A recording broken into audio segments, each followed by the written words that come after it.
চিপতে চিপতে কখন যে আপনি ঘুমের দেশে চলে গিয়েছেন আপনি বুঝতে পারেন নাই। শুয়েছেন সোজাসুজি, ঘুম থেকে উঠেছেন ডান কাত, আপনি ভাবনায় পড়ে গেলেন আমি তো শুলাম তো সোজাসুজি, ডান কাত হলাম কিভাবে?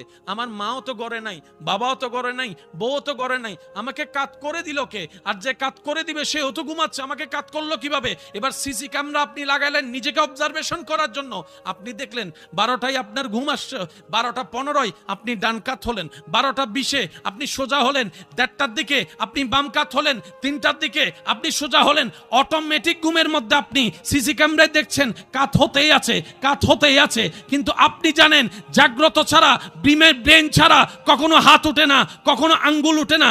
ব্রেনে সিগন্যাল দেওয়ার পরে হাত লড়ে।